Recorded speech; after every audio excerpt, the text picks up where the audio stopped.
No, práve ideme na poštu s deťmi, ideme odovzdať... Čo? Ideme odovzdať? Listy na Komu? pre učiteľky. A kedy sme ich písali? Celý týždeň. No, stredu.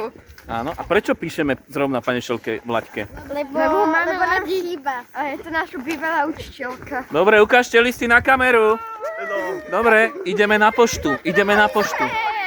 Na pošte sa nesmelo ani fotiť, ani natáčať. Uvidíme. Ako vidíte, je hmla. Je hmla.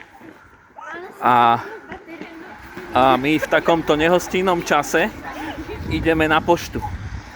Mohli by sme to poslať aj e-mailom, ale to by bola nuda, že? To by sme sa potom učili. A my sa čo? Nechceme učiť. No, nechcel som to takto povedať. Posielali ste niekedy niečo na poštu? Áno, nie.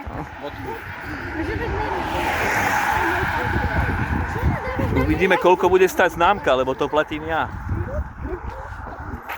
Vidíte, stretávame aj rôzne zvieratá na tej ceste. A ďalší have a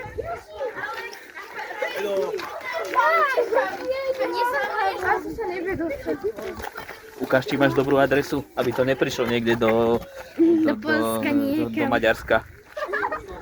Tak, sme pred Slovenskou poštou v Čachticiach. Ideme tam odovzdať listy. Prečo ich nedáme sem rovno? Lebo tam ešte nie je, čo? Známka. Keby sme to tam dali bez známky, tak by to musela zaplatiť pani učiteľka. A to my nechceme, že?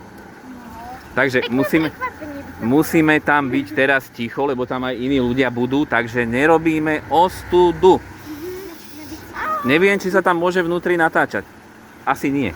Uvidíme.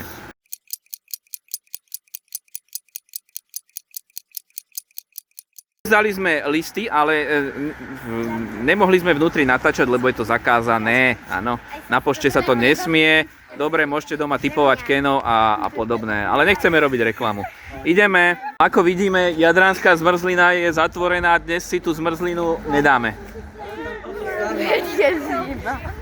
Škoda